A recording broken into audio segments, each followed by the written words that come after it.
What's going on, guys? JSGC here, and we are here for another Manchester City video. Today we're going to be doing my review, reaction, analysis of Manchester City's defeat in the Carabao Cup quarter-final clash away from home at St Mary's against Southampton, with City losing tonight by 2-0. We're going to digest everything there is to speak about, and I'll give some of my thoughts as we look towards the Manchester derby against Manchester United at Old Trafford on Saturday early afternoon. So before I do crack on with this video, make sure, like always, if you are enjoying the content, then do leave a thumbs up. That way I do know you are enjoying the videos. 100 likes, that'd be much appreciated. Also, don't forget as well to leave your thoughts in the comments below. I'd say that's most important here. What do you feel like went wrong here for City, and what would you like to see changed for the game against Manchester United, and why do you think Man City have gone out?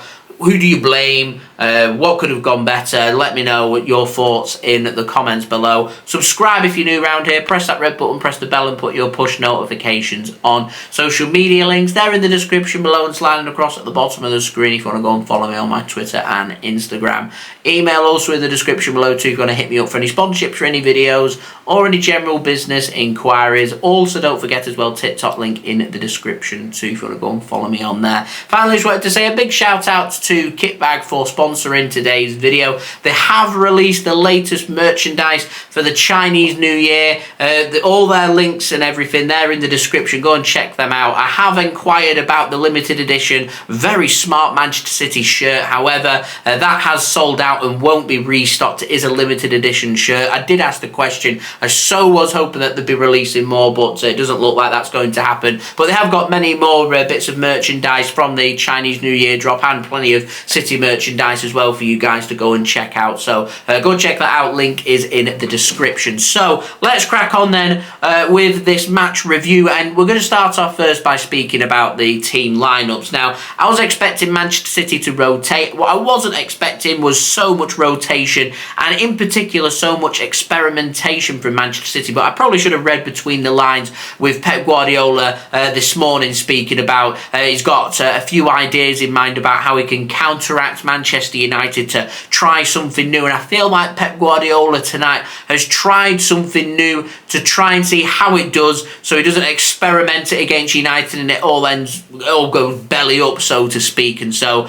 I can definitely confirm that whatever the plan was tonight against Southampton just didn't go to plan and should not be used against Manchester United under any circumstance. That includes Kyle Walker playing as a centre-back. That includes starting the likes of Sergio Gomez, Cole Palmer, Kalvin Phillips. No disrespect to any of them players, but none of them covered themselves in glory. Kyle Walker, Cancelo didn't cover themselves in glory in this game. The players looked far off the pace, but it's unfair for me to criticise because City's build-up play was poor. Gundogan I wasn't too impressed with. Jack Grealish wasn't involved. Phil Foden wasn't involved. I didn't think Alvarez had a very good game. I didn't think Ortega-Moreno, I think the cracking goalkeeper, made a brilliant save in the first half and then undone with his no-man's land goal from Djenepo when he put the ball into the back of the net for the second goal. Nobody, in my opinion, had a very good game for Manchester City. I got asked on my live stream who did I think my man of the match was for this game. I had to give it to Aymeric Laporte because he looked pretty solid at the back. His tackling was very good. Other than that,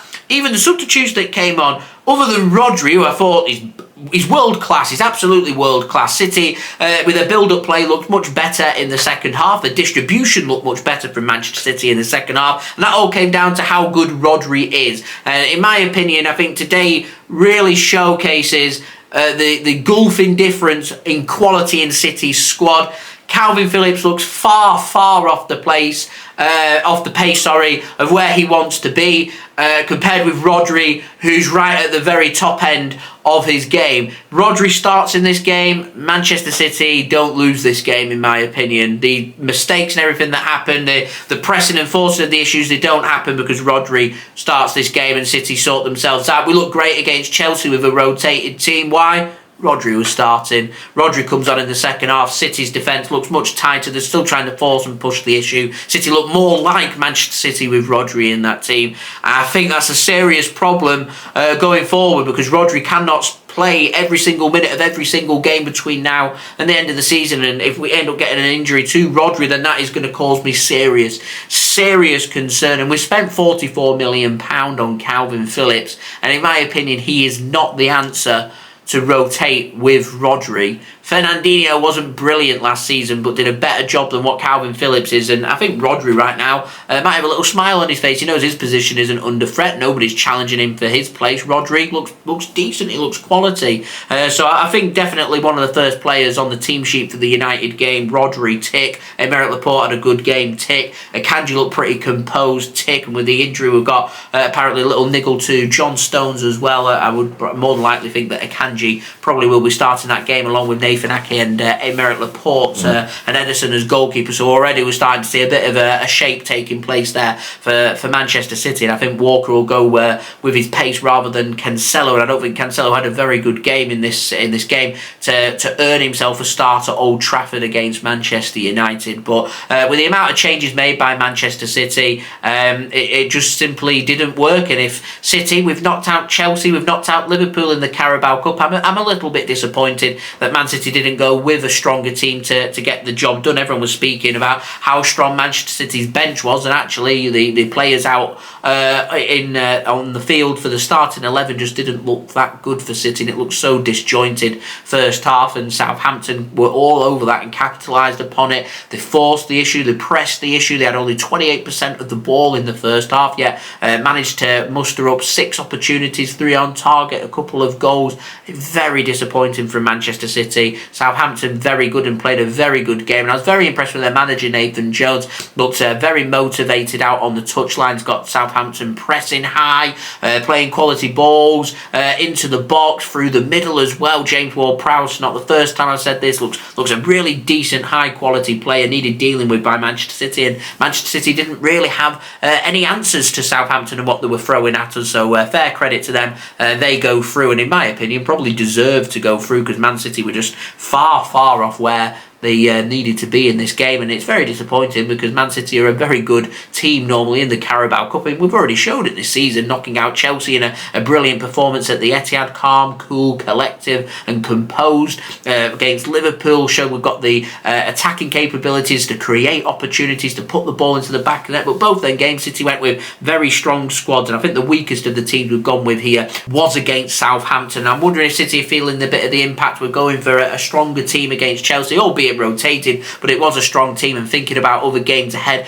I'm not sure, I can't quite put my finger onto what went wrong for Manchester City here. I think it's just a whole heap of things that went wrong for Manchester City, and if I had to summarise, probably summarise best from my mate who's just messaged me and just put, "Poor that from City tonight," and that's absolutely spot on. Poor from Manchester City tonight, and if City want success come the end of the season in terms of trophies, we cannot afford many more poor nights like tonight, because we're getting towards, even though there's half the season left, there's a very fine margin for error. There's no margin for error, and City have made the errors tonight, and them errors cannot happen again this season if City want a successful season, in my opinion, come the end of the season. We've now got massive Premier League games that can only be taken one game at a time, starting with United, but if you go and have a look at City's fixture schedule, it's relentless. From now until the middle of February next month, we have got massive games. United coming up away from home, Spurs at home, Spurs away. We've got a match against Wolves and Villa sandwiched in there, as well as a cup game against Arsenal, and also another Premier League game against Arsenal. That match against Arsenal in the FA Cup starting to look a little bit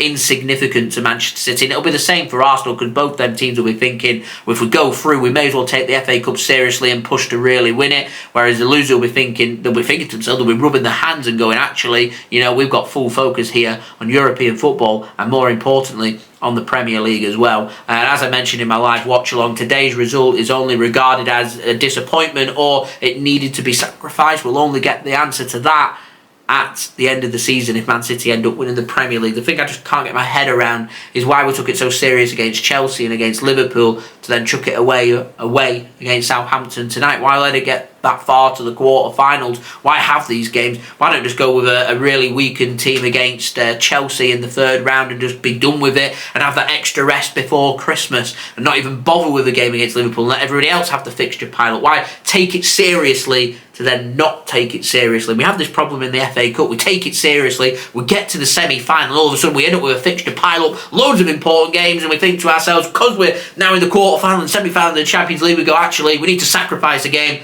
We've got this far in the FA Cup, let's sacrifice this game. It's happened here in the League Cup in the quarter-final. This is Pep Guardiola's first ever domestic cup quarter-final exit in his career as a manager. At Barcelona, at Bayern Munich, at Manchester City. Today is the first time it's happened. City have just gone, you know what? So it's like, we don't want it. We'll sacrifice it. And that's, to me, is not the correct mentality, because United have gone and beaten Charlton Athletic. Yeah, it's Charlton Athletic of League One. They'll go, who cares? They're expected to win that game at Old Trafford. But it's just all of the game's won up here. It's won with your decision making. It's won with your thoughts. It's won with your belief. And there's no better preparation, because winning breeds winning. If you win your previous match, there's no better build-up play. There's no better feeling, and there's no better preparation for another game that's coming up than when you've won your previous game. Southampton looked sensational tonight for the large majority of this game. And where's all this belief come from? It's come from winning their last game, because before that, their form stank. There's a reason why they're the bottom of the Premier League. Yeah, they look like a different team. And they look like a different team. One game against Crystal Palace away from home in the FA Cup, Selhurst Park, in the third round of the FA Cup. Go on and win that game by 2-1. All of a sudden now, bam, we can beat anybody that we want. They've beaten Man City, and they'll take confidence on that to the end of the season. And we'll see how well that serves them. What they don't want to do is show the inconsistencies like what Everton did when they picked up a point against us and thought, you know what, hard work's been done, we can switch off, and you go up against another team at home that you're expected to beat, and went and lost against Brighton by 4-1. So we'll see how Southampton responds to that, and we'll see how Manchester City responds to this defeat. City need to respond, and they need to do that immediately. And they need to beat Manchester United at Old Trafford, because I'll tell you right now, if we don't beat Manchester United at Old Trafford, our season could be in jeopardy. Take it a game at a time, though. We'll take whatever happens in our stride. And right now, all belief has to be that City can come out and get the job done against United. But Gomez, Phillips, Cancelo, Gundogan, Ortega-Moreno, I wouldn't be having these players starting in that game, most certainly. Most of them players won't have been expecting to start in the game, but one or two of them will have been getting spoken about potentially starting in that game, and not a chance. Not a chance, in my opinion. So, they're my thoughts. Do let me know your thoughts in the comments below. Don't forget to subscribe to my channel if you're new around here. We've got all the build-up to the Manchester derby and plenty more Manchester City content to come, including daily Manchester City transfer updates resuming from tomorrow for you guys to enjoy. Apologies for not doing one today. I had an appointment. Also, don't forget as well to leave a thumbs up if you do enjoy this video. 100 likes is the aim. Do let me know your thoughts as well of what went wrong here for Manchester City and what we can do about that to improve going forward into the Manchester derby in 3 days' time. Also, don't forget as well, social media links. They're in the description below, sliding across at the bottom of the screen if you want to go and follow me on my Twitter and Instagram. TikTok link also in the description if you want to go and follow me on there. Email also in the description if you want to hit me up for any sponsorship for any videos or any general business inquiries. And finally, do go check out today's video sponsor, kitbag.com. Links and details there in the description. Remember, all the latest merchandise from the Chinese New Year has just dropped. Links and details there in the description. Go and check them out. I've got plenty of discount codes available on their website as well, so worthwhile just heading on there and having a look if you are interested out of curiosity. And I'll see you all again tomorrow for the build-up to the United game and the daily Manchester City transfer updates for you guys to enjoy. So I'll see you then. So I've been JSGC. Thank you everyone for watching. I hope everyone is safe and well. Peace. Ciao for now.